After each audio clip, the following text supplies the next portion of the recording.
Unless you're a genius, then it's a different story. So I think, I'm not saying all universities are like that, Yeah, but it's just that like, definitely. yeah, it because your degree is different, but at the same time, like university teach more theory than practical.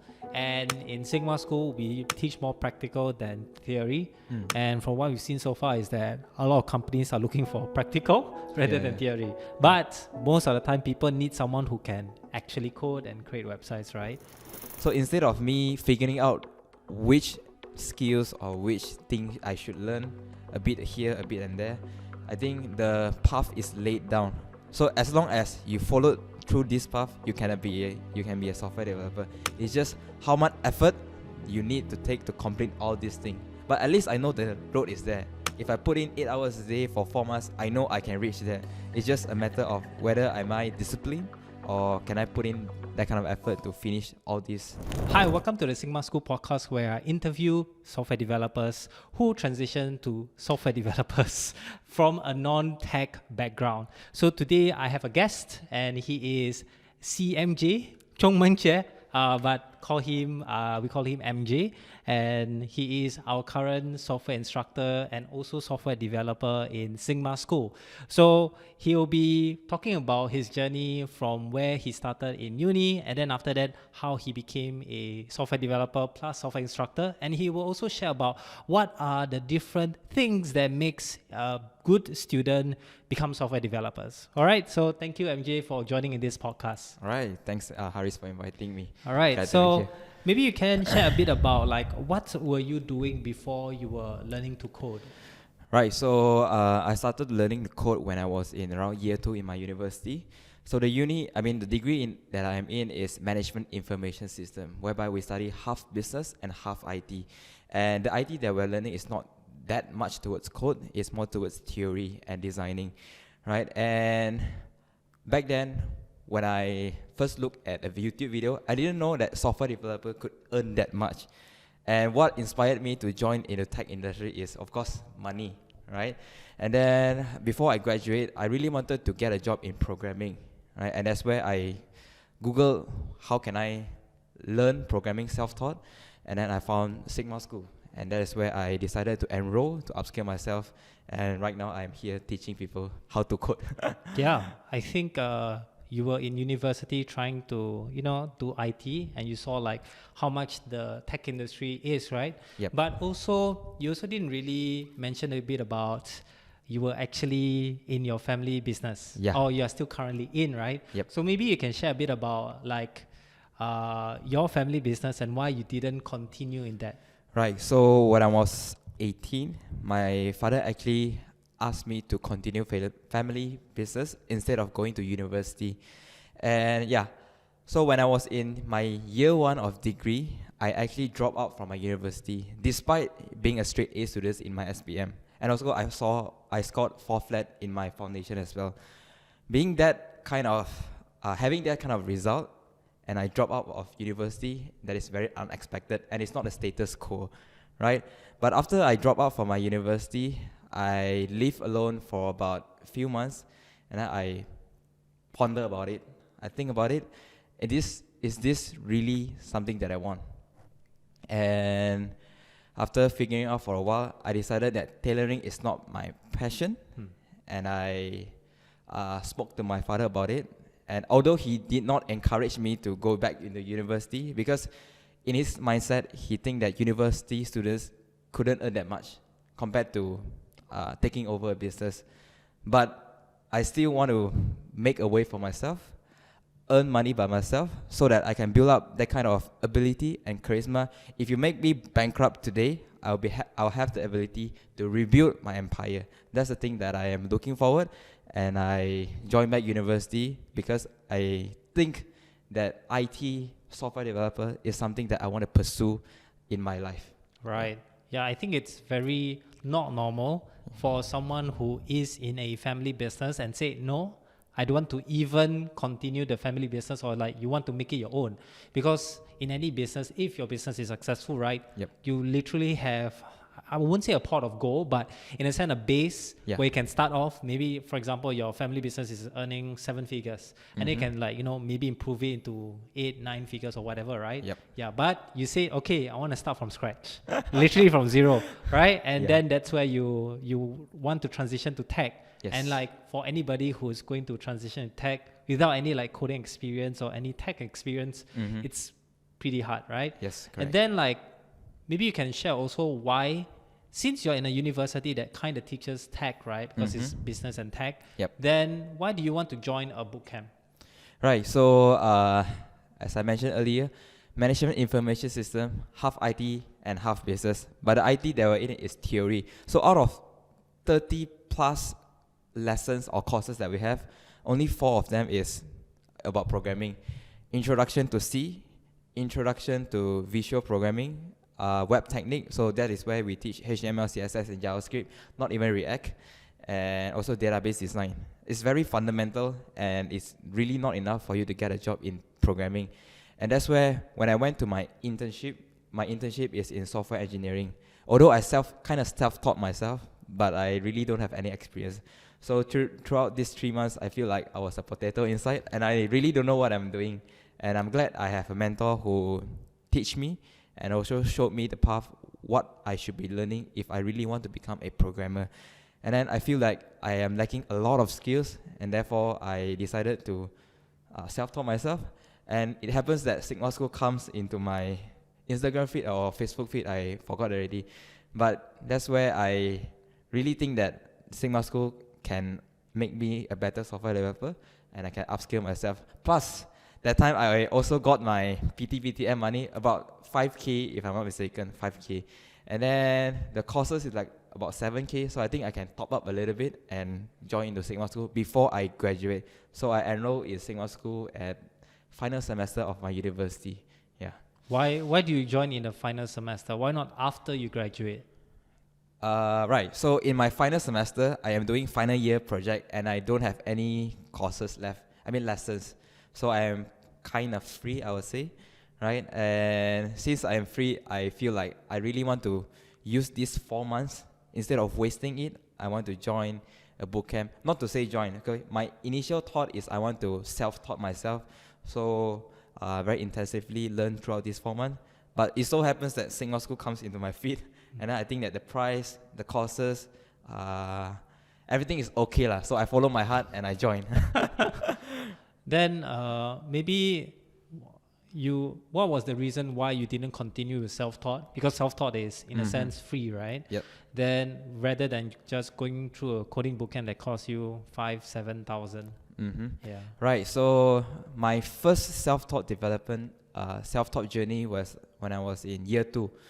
So year 2, I self-taught a little bit, and then assignment came in, and then I give up. So I went through a lot of online courses, Treehouse, Udemy, YouTube, a lot, maybe like 10 plus. Wow. But every courses I stopped at the halfway, because I am learning alone, and then there's no eyes. I mean, I have no pressure. No one is looking at me. I have no accountability, and after learning by myself for around 2 years, I think that it's time for me to find a mentor.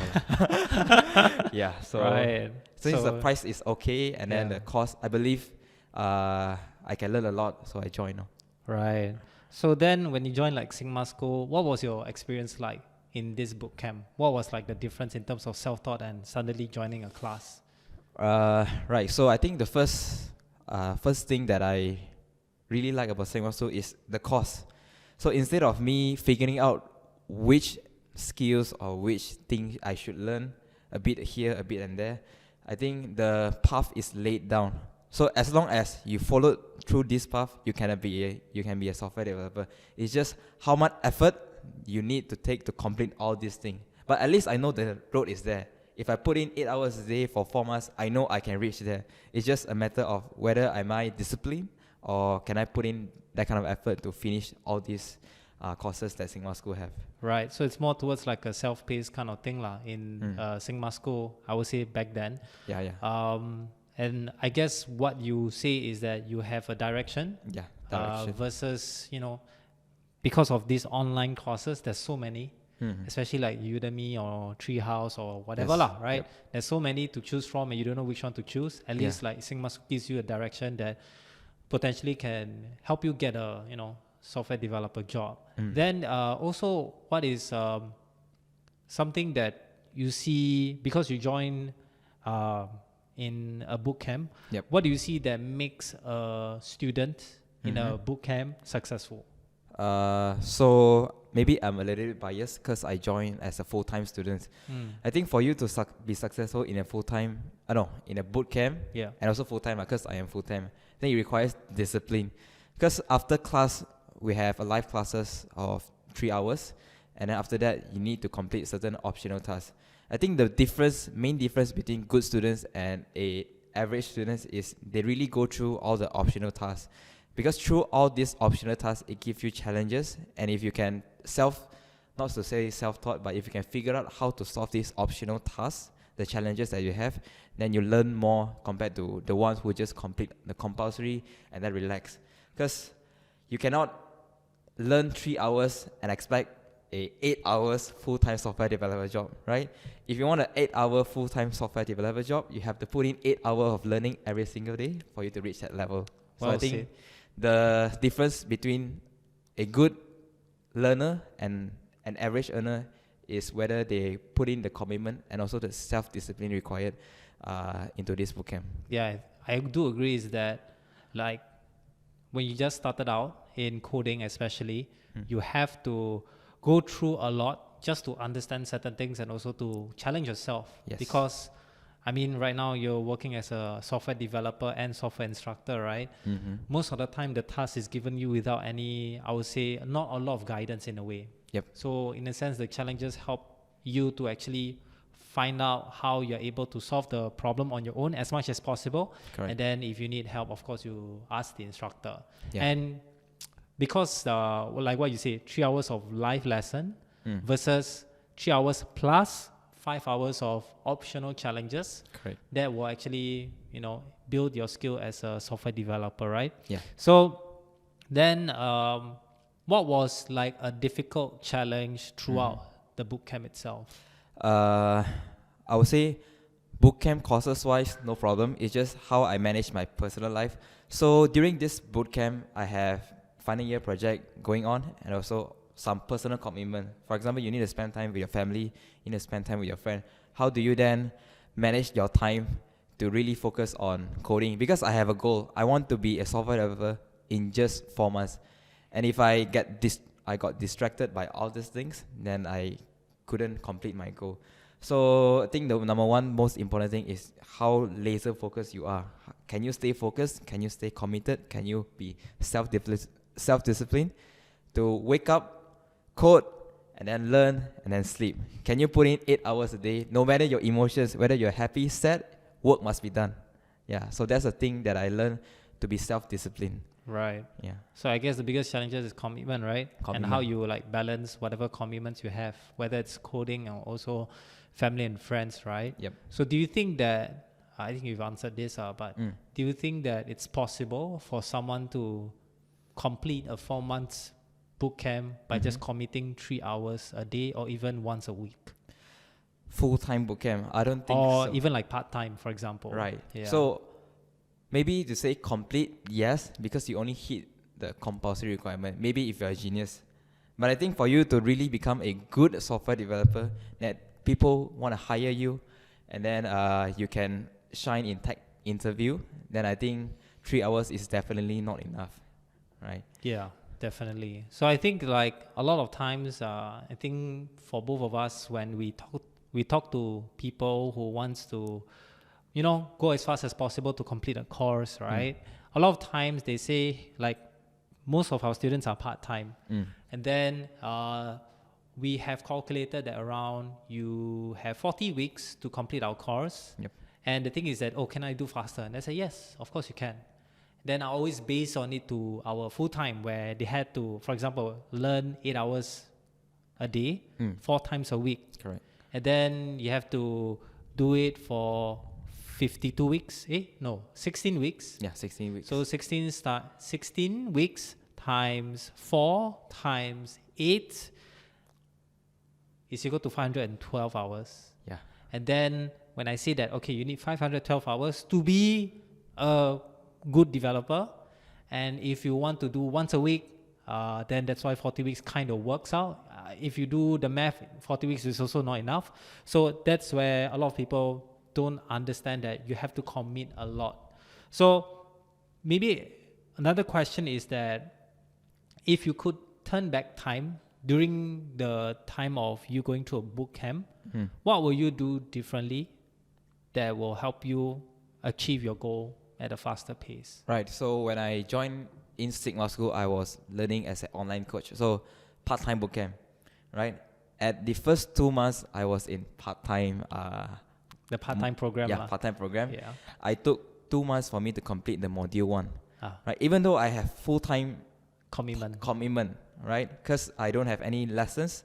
I don't have any things that I need to. I don't have to go to university in a sense.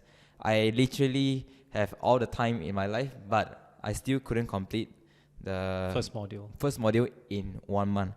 So maybe there's 2 reasons. The first is maybe the part-time course is a bit long previously, the Mighty Network one. And the second thing is my own commitment as well. Because during part-times, although we have like a study buddy, but there's not much of accountability, I would say. There's no instructor.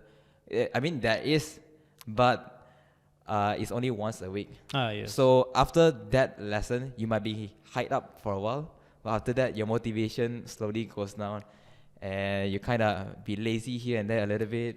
And so it took me 2 months to complete my first module. If I have a chance to go back in time, I think I will enroll into the full-time bootcamp so that I can just complete within 4 months. Yeah. So yeah, there is a difference between like, I don't know about other boot camps, but there is a difference between part-time and full-time in Sigma School. So for part-time, it's once a week. Yeah. Which is very flexible to a lot of people. Correct. Right? But if you go to full-time, it's 4 times a week, 8 hours a day. So obviously, with the time commitment that you go through full-time, you're able to like finish in 4 months, right? Correct. Yeah, I mean, for me, when I went through a boot camp, I went into full-time because I had the time in the world, in a sense. But I was like working part-time in the weekends as well. So I was kind of hustling. But at the same time, like, you have to sacrifice right? So then maybe you can share a bit about like after graduation, right? What were the things that you did before you land your first tech job? Right. So before graduating from Sigma School or uni? Oh, sorry, after graduation. Sigma School. Yeah, from Sigma School. So after graduation from Sigma School, what do you do before you land your first tech job? Right, so I think I left my tech job even before graduating from Sigma School. Right? So Why? So in the final month of my bootcamp, I was actually preparing my, you can say resume or what, right? I'm preparing to apply for a job in Singapore because that is my mindset back then. I want to... Your goal, Yeah, my goal to go overseas and earn 3 times compared to what I'm earning here.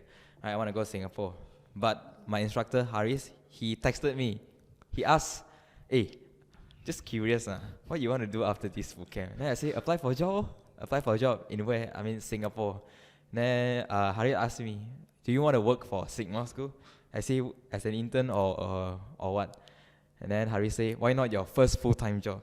And I was like, okay, back then I don't really have the thought to join the Sigma School, but I thought, okay, maybe we can have a conversation and see what's the outcome. And then during that, I would say a chit chat for about 1 hour, Haris asked me what is the goal in my life, right? So I would say currently I have 3 goals in my life. The first one is I want to be a good programmer. I want to develop my skills. The second thing is I want to learn communication. And the third thing is I want to be physically fit. Because a strong body is a strong mind, right? So these are the 3 things that I want to focus on. And then Haris said, sounds like Sigma School. Right. So after that, I think Haris advised me, give me some advice, kind of like how do you choose a career that aligns with your long-term goal?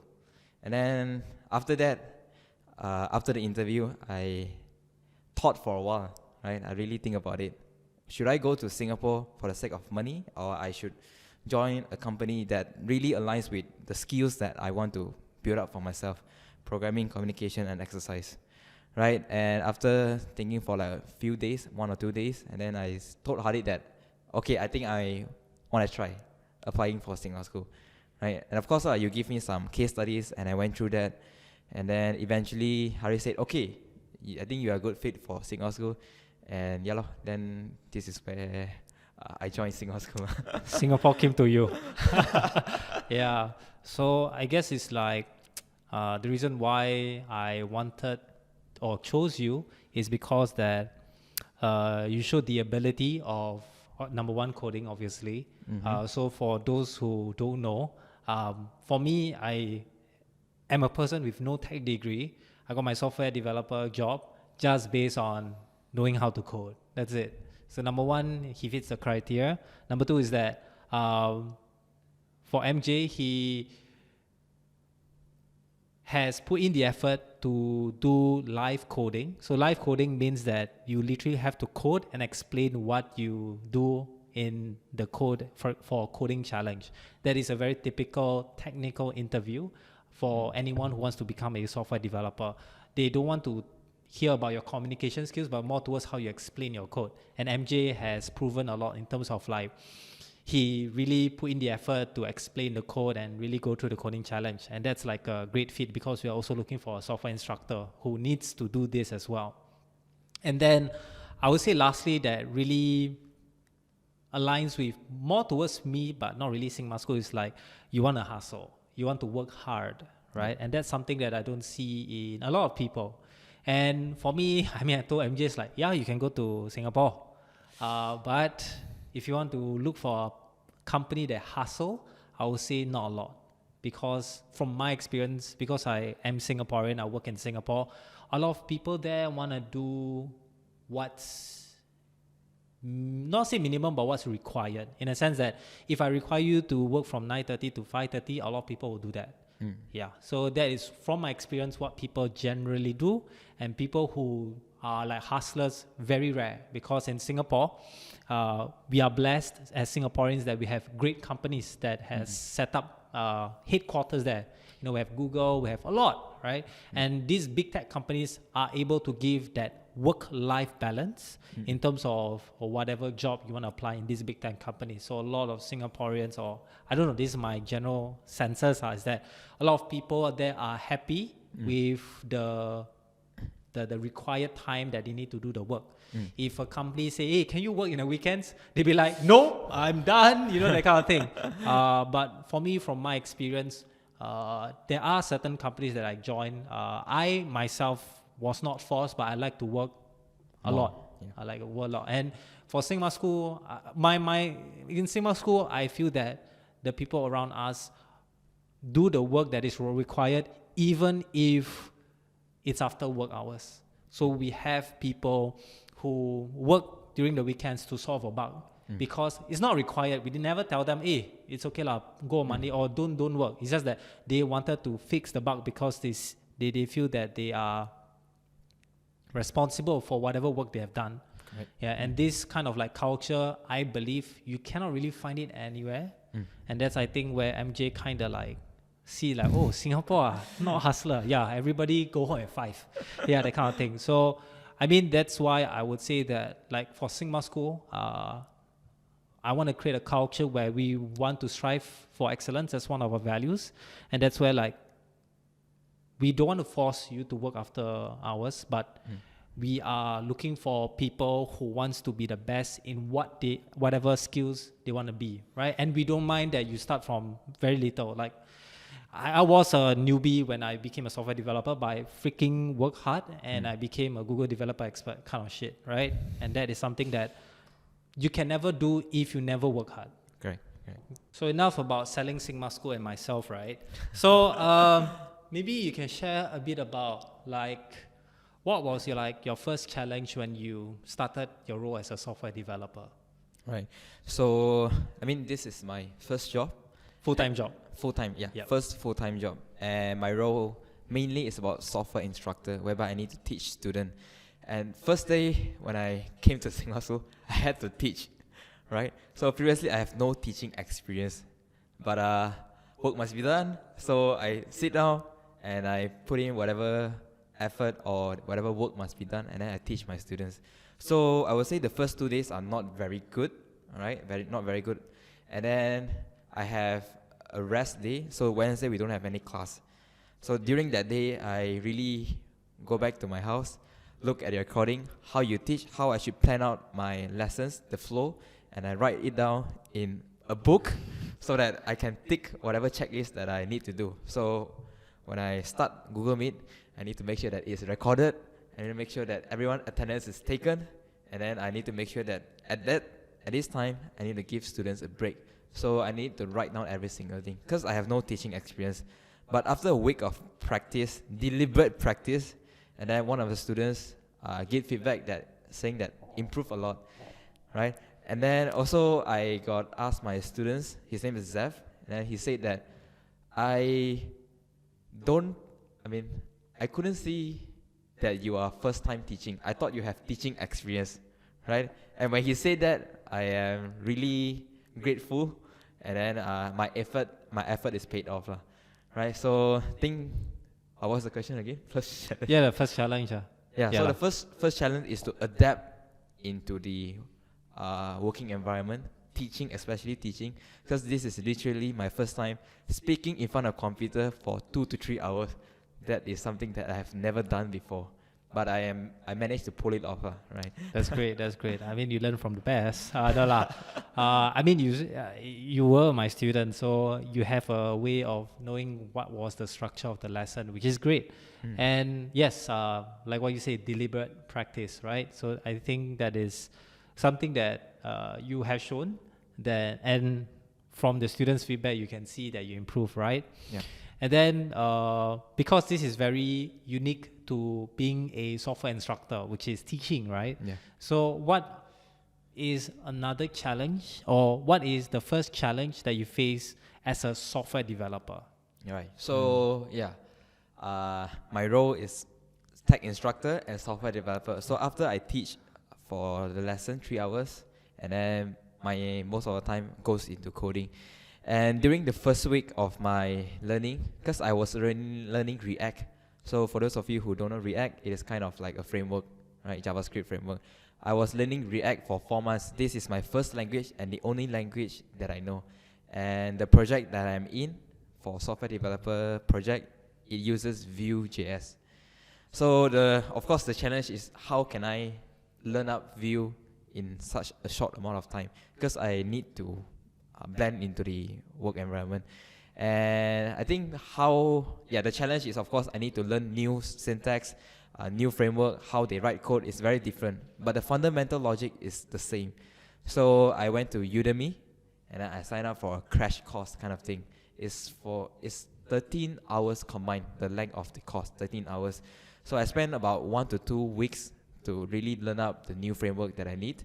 And that's where I can learn up and blend into the work environment. Right. Yeah. So essentially, you had to do some self-studying, in terms of like being a software developer. That was your first challenge, right? Yep. And you went through like a Udemy course, right? Yes. So, do you think that without any coding experience, or even like going through a coding bootcamp, do you think it will be? Do you face the same, I would say, experience in terms of finding a tech job or even learning by yourself as a software developer?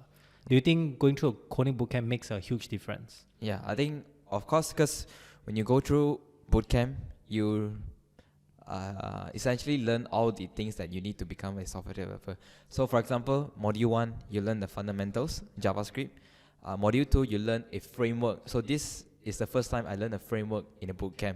So previously, when I was in my internship, I was using JavaScript, pure JavaScript. There's no framework at all. So I didn't know that a framework exists before I joined the bootcamp, right? I literally don't know. So I learned React framework in my bootcamp. And then Module 3, we learned how to set up our database API as well. That is something that I really don't know. I have no idea what is this. So after learning all these 4 things, I would say it really gives you a better understanding of how the web application works. So you kind of know the cycle, the front end, how it connects to the back end, and how back end pass back to the front end. So when you have this kind of understanding, it's easier for you to transition into new framework and also get a job, because fundamentally the logic is the same. It's just how you write out the syntax. For example, I was learning React, and then when I transitioned into Vue, I only took about 1 to 2 weeks to understand how the syntax works. But the fundamental logic is still the same, the high level overview. So I would say Bootcamp gives me that kind of understanding, and it's very easy for me to transition into any kind of framework that I want. So I think if you join a Bootcamp, of course you have the skills required, not to say coding skill, maybe the high level thinking skill required for you to be adapt to any kind of framework or languages that a company requires. Yeah, I do agree that without any, I would say, framework experience. So for those who don't know what's a framework, right? Imagine like you have a mold to build a, I don't know, a shape. So a framework is basically the mold to build, like for example, a shape of like a triangle. So that is basically what a framework does. It molds whatever applications you want to build, mobile, web, whatever, right? So there's different molds or different ways to build a web application. So React is just one, it's just a name, Vue is another one, and both are using JavaScript, and JavaScript is a programming language for websites, right? Yep. So that is where I tell students like you, where in the future, you might not even use React, you might use something else, but you would definitely will be able to pick up the new programming framework, whether it's even mobile framework, at least you have the base understanding of how it works, right? Like, yeah, so I'm not gonna go in detail about the topics. Then maybe you can share also a bit about, because you also teach, right? Yeah. You have been teaching for close to 3 months, right? What is certain traits or things that students do that made them very good students or the top students? Right, so I think it goes back to the commitment part. So the more time you spend into something, and then that's where you can grow. So most of my top students in this bootcamp, I can see that they literally put in effort to complete all the optional tasks. So we have a kind of submission page. So when I click on that, I can see who submitted compulsory, who submitted the optional, who put in the effort and who does not. And of course, one of my top students, Zeph, he put in a lot of effort to build to build project and go through all the optional tasks. And eventually, during the assessment itself, because every month we have like a small assessment, right? We give them the compulsory requirement. So you need this for you to pass. But usually Zeph, he give more than that, a lot more than that, over deliver, even though he has the same time frame as the other students. So I would say if you put in a lot of time and effort, that's where you shine. Even as a student, I acknowledge your ability, and if there's some kind of resources or I have a friend who is hiring, of course I will prefer you, or I will recommend you to this hiring partner, right? So if you want to stand out in a crowd, you have to put in effort, and also that's why you can shine, basically. You put in effort, and then you show people that you can do it. You show them your energy, your commitment, and that's why you can impress people. And people will feel touched as well, because you teach them, you put in effort to teach them, and if they give back the same effort that you put into the students, then you feel great, essentially. Yeah. So Zeph, our student, what's his highest qualification? I believe SPM, secondary school, he shared with us. Yeah. So do you think a degree is important? I mean, right, degree is important for you to blend into a circle. Okay, this is my understanding, right? Degree is important to teach you the holistic approach of how you should present, talk with people. But I think all of this can be taught if you go into the correct circle, right? If you have a good circle of friends, if they do business, then eventually we blend into them, talk with them, and then do business as well, right? So I think degree is not really important. Even if you have a degree, if you don't have any skills to back it up, people will not hire you. So I have a CGPA of 3.99, right? But I am not confident that I can get a job. But only after going through the bootcamp, I have the skills, I know how to build project, I have my project in my portfolio. That's why I'm confident that I can get a job, essentially. So when I have a degree cert of 3.99 CGPA, I'm really not confident to apply for a job. I really think that people is not going to accept me. So that was when I was intern, basically, when I was in my intern. So maybe I'm glad and I am lucky that my manager called me and they say, it's okay if you don't know, you can just come and learn, right? So yeah, I think that kind of gave me an opportunity to go into tech career. Yeah. So I think skill is the most important thing, Yeah. not the digits. Right. So I think, I mean, for me, the digits plays a part lah. Not the whole part, but it plays a part in terms of whether you're disciplined. So basically, MJ has almost a 4.0 GPA in his university degree. So that's actually very impressive, even though he might say that the university is not that great. But I would say that it still takes effort and time for you to score consistently well. But at the same time, other than the GPA, it doesn't mean that you can code. It means that you can go through a structured curriculum and score well, whether it's through memorizing or whatever, mainly memorizing. The second thing is that what you say is true, is that the skills is something that I feel that is lacking to even computer science graduates or even IT diplomas, right? Because there was once where one person came to us and he said that he wants to join us. And then, not me lah, but Derek, our founder, he asked him, it's like, oh, what's your qualification? He said, oh, I have like a IT diploma, like I learned coding. It's like, oh, okay. Can you, right now, if I were to ask you, can you create a simple, number generator? Like then what he replied was a bit like interesting. He said that, oh, I need to refer to my notes. Oh, I need to do it. So I was like thinking, it's like, dude, a random generator is not that hard, Yeah, and he went through a diploma. And I was like, dude, and it's like, yeah. So, and then that's not the only time that someone have given me the impression that degrees or even a diploma in IT is not very helpful or doesn't provide the skills. When I try to search for a software developer, when I offered you the opportunity to work with us, right? I was also searching outside of Sigma School to see how the landscape of the talents, right? And I was surprised that people with computer science degree was not able to show me what projects they have done. So in Sigma School, I think my number one thing is to always show your projects. I think that's why Zev has multiple job interviews because he has posted on LinkedIn of his live projects. Yes. And when I compare to people who graduated from university, right, the only thing that they can show me is localhost. And I'm like, dude, we don't use localhost. Like, how are you going to prove to me with localhost? For those who don't know what's localhost, right, it basically means that you're able to only run your website on your laptop. You can't run it live. That means you cannot share the link to other people, which is kind of hard for me to see whether you can code, right?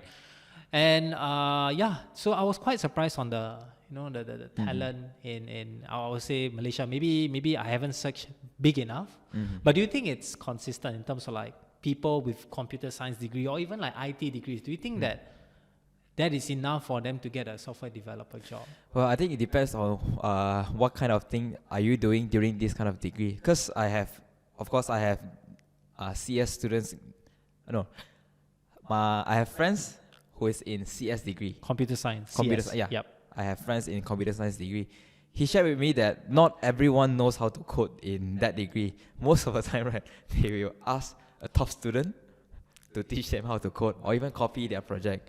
So I would say people who really knows how to code even in computer science degree are the minorities. Not everyone knows how to code. Most of the time, computer science degree students, they don't end up become a software developer. They become a tech consultant. They talk instead of code. So and also maybe correct nothing me. Wrong lah. Nothing wrong. Nothing wrong. And correct me if I'm wrong. I think most of the talented Malaysians, they go overseas. Yeah. they go Right. overseas. Like me, like if I I already know the code, I planning to go Singapore, Right. right? Because opportunities out there are paying more Yeah, in Malaysia. definitely. Definitely, right? Way definitely. So maybe this kind of explain why it's very difficult to find talents in Malaysia. I don't know because I'm not hiring, so I don't know what is the landscape of the talents pool in Malaysia. So. Right.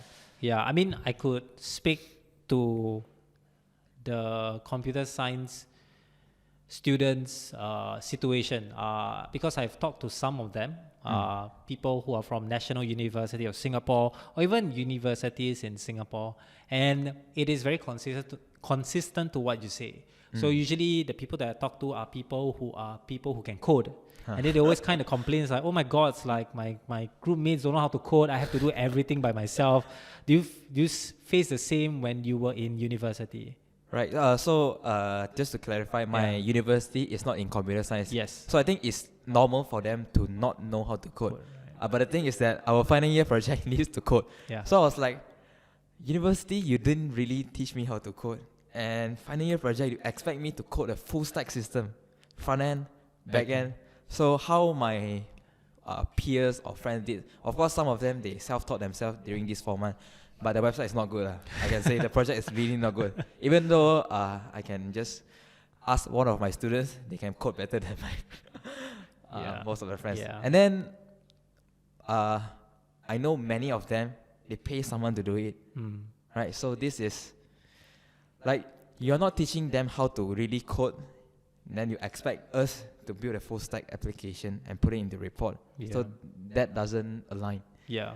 So yeah, I think coming not from a CS degree, but of course my project I code about by myself from the knowledge that I've learned from Singapore school. Nice. Yeah. Yeah. So I think I mean I'm not saying all universities are like that, Yeah, but it's just that definitely. it because your degree is different, but at the same time like it depends on the university itself, but most of the time university teach more theory than practical. And in Sigma School, we teach more practical than theory. And from what we've seen so far is that a lot of companies are looking for practical rather than theory. Unless course. you're a genius, then it's a different story. But most of the time, people need someone who can actually code and create websites, right? Correct. Yeah. So maybe you can also share one piece of advice for people who want to transition to become software developers without any coding experience or coding skills, or maybe they are not even confident in coding. What is one thing that you will share with them? Right. So I think the first thing is the decision that you have to make. Do you really foresee yourself to sit in front of a computer for 8 hours a day? That's the first qualification or filter, I would say. Do you have that kind of commitment to sit in front of a Oh computer? yeah, are you okay lah? Yeah, right, are you okay basically, with yeah. that? So maybe before you decide to go into tech or code, whatever, try to work in front of a computer for 8 hours. Try to see if you can do that for even one day. Because once you join into a tech, most probably you have to work for a lot of More than years. More Yeah. than that. So Yeah. are you okay to sit in front of a computer for 8 hours? That is the first decision that you have to make. Because there's many industry that can make you money. Is this something that you really want? Is this the passion that you foresee yourself to doing it? The first thing you have to make a decision. Then if the answer is yes, then I think you have to find a mentor. It's not saying school, it's okay. Do you have to really find a mentor that can teach you how to be there in whatever framework that you allocate for yourself? Right? If you want to learn how to do sales, of course you find someone who already know how to do sales. And same goes to coding. If you want to learn how to learn code, the fastest way is to find someone who already know how to learn how to code and then teach you. And even though paying them, right? So if you don't pay a good mentor, they won't put in hard to teach you. So it's very realistic. And then the third step is you put in the effort. Once you made a decision, once you find a good mentor, the third step is you have to put in the work and then really hustle and make a life. I mean, like make a career change for yourself and change your life. So I think these are the 3 steps that you have to go through and ask yourself whether do you really want this or not. Yeah. I think I really like the first step, which is to see whether you can sit in front of the computer for 8 hours and code. Yeah. Because I've heard stories where people join as a software developer because they have a degree or whatever the company has hired them. And then after that, once they become software developers, they realize, oh, software developer is not for me. I'm like, okay, why do you even join, right? That kind of thing. So a lot of times you can prevent that in terms of just sitting in front of the computer and, literally code 8 hours, right? Because that's a job of a software developer. I'm not saying all 8 hours you code, but like that is the rough gauge, expectations, right? Yep. And then you must tell yourself, am I okay working every single day, 8 hours a day, writing code? Yep. Is that something that you're okay with? Or is that something that you're not say interested, but like you see yourself in 2 years, at least 2 years, right? Correct. Or, and if you are okay with it and you have done it and you are okay with it, then money, I mean, of course the money is there. Yeah. But if you don't like your job, then what's the point, right? Yes. So if you like your job, you tend to perform better, right? And usually people who like their job because they're good at it, they tend to do more than 8 hours or even like, whatever. So number one. Number two is mentor. I agree as well. Self-taught versus paid, right? The thing is that self-taught, you will just be confused of whatever resources that are out there.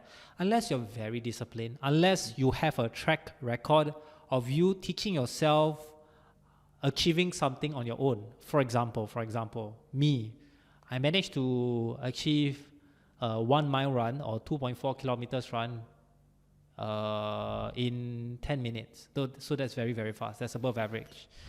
I'm able to do that on my own, but it takes longer.